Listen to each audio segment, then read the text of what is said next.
Capítulo 13, versículo 1 a 6, ele está falando sobre uma transformação que ele vai ter. Agora a gente vai ter figuras utópicas e vai ter uma linguagem aqui cheia de hipérboles, ou seja, de exageros, mas que são exageros que mostram uma mensagem a ser transmitida ali. Então ele está falando aqui de uma fonte, né, aberta na casa de Davi, que vai encher os habitantes ali. Os habitantes serão tomados por um zelo a respeito da lei do Senhor. Esse zelo é tão grande que os profetas de Baal, os falsos profetas, vão desaparecer, né? Quais são os falsos profetas? Aqueles que se retalhavam, que profetizavam em nome de espíritos malignos, ou que profetizavam em nome do Senhor coisas que o Senhor não falava.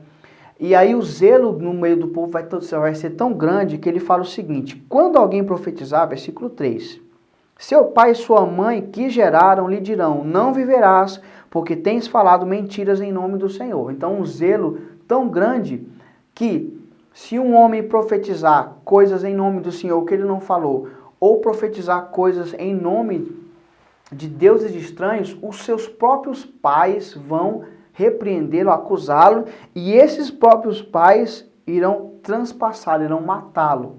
É uma hipérbole. Não necessariamente teríamos ali o povo matando seus filhos por eles profetizarem em nome de outra pessoa, em nome de um Deus estranho. Mas é uma hipérbole que está falando assim sobre o zelo que existirá no povo a respeito da lei do Senhor. Então, diante desse zelo geral e dessa nova mente do povo, o versículo 4 diz que os profetas, os falsos profetas, porque aqui tudo que você vê sobre profetizar, sobre profeta em relação a falso profeta, ok? Eles vão se sentir envergonhados de suas profecias falsas. E eles vão começar a se esconder. Eles vão esconder, eles não vão falar para ninguém que eles um dia profetizaram em nome de Baal. Eles não vão falar para ninguém que eles um dia profetizaram falsamente em nome do Senhor. Cada um vai voltar às suas antigas ocupações, porque eles não querem que ninguém descubra a natureza de suas profecias e nem que um dia eles profetizaram tais coisas. E aí, cada um dirá, não sou profeta, sou lavrador da terra, porque fui comprado desde a minha mocidade. Então, até aquela pessoa que um dia profetizou falsamente e que andava abertamente, se retalhava, se cortava, sacrificando para deuses estranhos, ele vai se esconder e fala, não, eu não sou profeta, eu sou lavrador, eu trabalho aqui, ó, meus pais desde pequeno trabalham aqui. Ele não quer ser relacionado com esse grupo, porque o zelo do povo vai estar tão grande que ele teme. Agora, se alguém falar assim, que feridas são estas nas tuas mãos? O versículo também pode significar que feridas são essas entre as suas mãos. Entre minhas mãos está meu corpo, né? Entre meus braços. Né?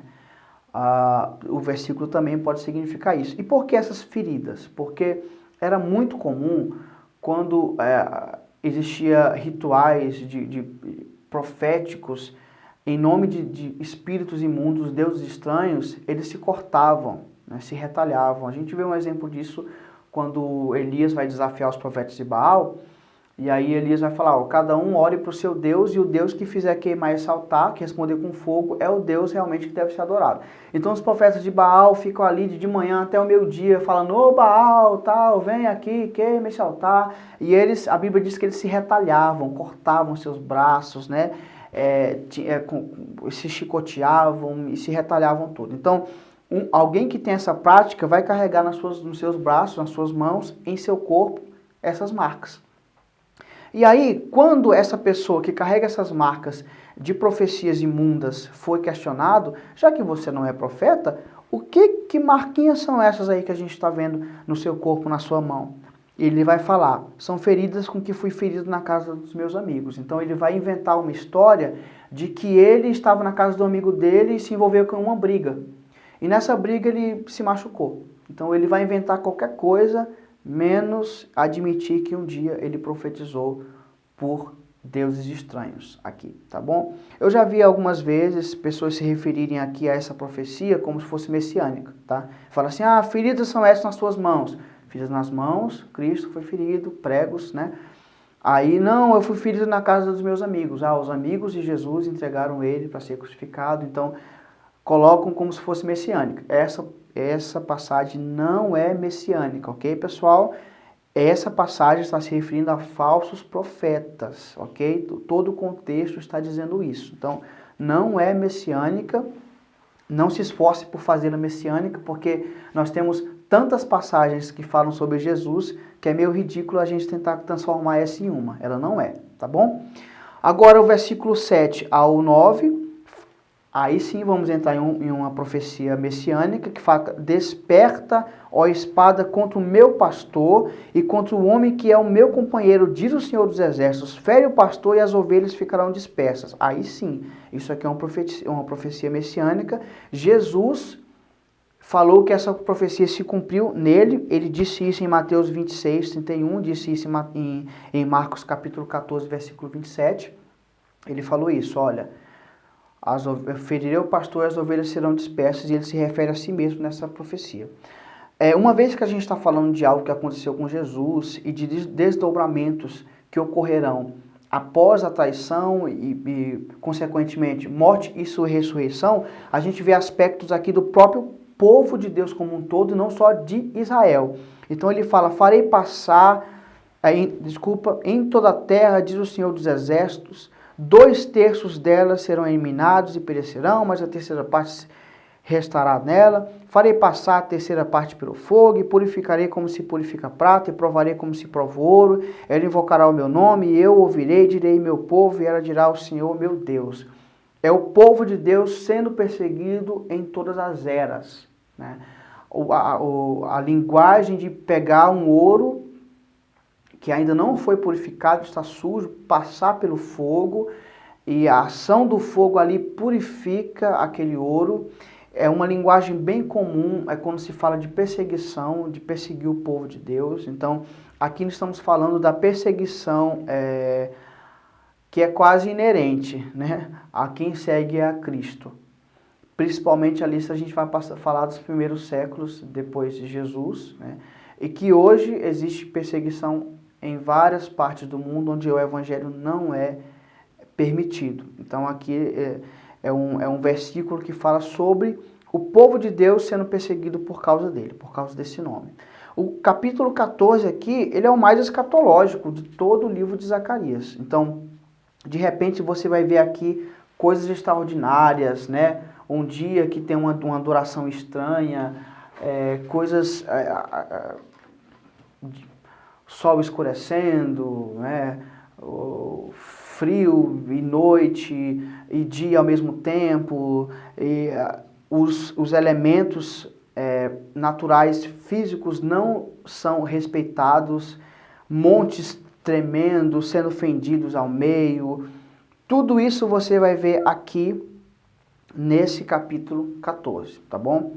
E aí a gente olha ele como um capítulo escatológico. Ele fala de últimos tempos e ele se refere a todo o povo de Deus. A gente não tem mais só o povo de Israel aqui não, tá bom? Primeiro porque o capítulo 14 começa com a expressão o dia do Senhor.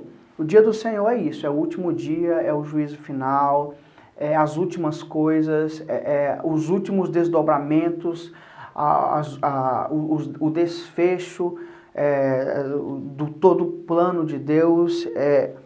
Dia do Senhor é uma linguagem típica escatológica, tá bom? Quando você vê ela em literatura profética, quase sempre ela se refere a últimos tempos, a últimas horas, tá? Aqui no versículo 2 você pode pensar, não, mas está falando do exílio de Jerusalém, né? Do exílio do povo, porque fala assim: eu ajuntarei todas as nações para a peleja contra Jerusalém, e a cidade será tomada, e as casas serão saqueadas, e as mulheres esforçadas. Metade da cidade sairá para o cativeiro, mas o restante do povo não será expulso da cidade.